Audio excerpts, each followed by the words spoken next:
We can also talk now to Diane Abbott, who's the Labour MP for Hackney North and Stoke Newington. And Diane Abbott, I don't know if you could hear what Ben Bradley was telling us there, but what do you think about this report and its focus in particular on poorer white pupils and the reasons that they are performing so badly in school, it seems?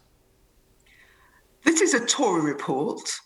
Not a single Labour MP signed this report because it was so wrong and so partisan.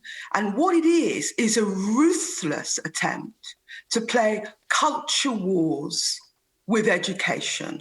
What we should be talking about is how we raise the achievements of all children, making out as if it's white working class children versus the rest is wrong and toxic. Well, not white working class peoples versus the rest, but it is singling out a worrying lack of achievement. When you look at, let's just read through some of the figures. For example, university entry. 16% of white British pupils on free meals get places. 16%. That compares to 59% of black African pupils on free meals. 59% of Bangladeshi pupils on free meals, 32% black Caribbean pupils on free meals. How do you explain that discrepancy? I think you have to look at these young people's trajectories when they go out into the workforce. You will find that white young people on free school meals, whether or not they go to university, actually do better in the workforce and rise higher up in the workforce than children who are not white. We have to look at the totality of people's careers, and we have to focus on the real issues, which are not skin colour, but class, and also social issues like the collapse of industries in some towns and some regions. But I don't think you've really addressed that point. I mean, well, let me give you some more figures. GCSE, 18% of white British pupils on free meals, getting a grade 5 in English and Maths. That's compared to 23% is the average for pupils on free meals. So why the lower figure? I mean, there must be an explanation.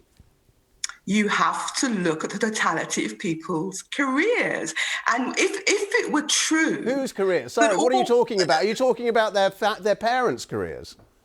I'm talking about their own careers. And if it were true that the stats you're reciting to me were the only indicator of people's achievement, there'd be reason to be concerned. But over time, these children do get on in their chosen careers. But we're talking here about their educational achievements. We're talking about GCSEs, the figures I've been giving you, about their ability to get to university. That is what this report's about. It's about education, not their whole lives.